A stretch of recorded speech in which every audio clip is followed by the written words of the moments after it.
ភខ្មែររកខ្វងក្នុងរឿងជីវិតស្លាប់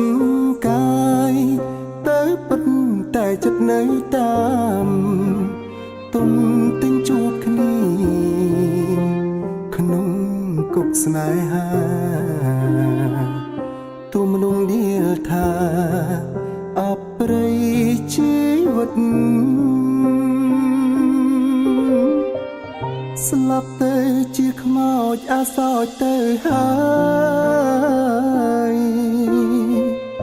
ស្នេហ៍នៅតែឆ្លើយទាំងតោក្រិតថានៅតែស្មងនៅជួបគ្នា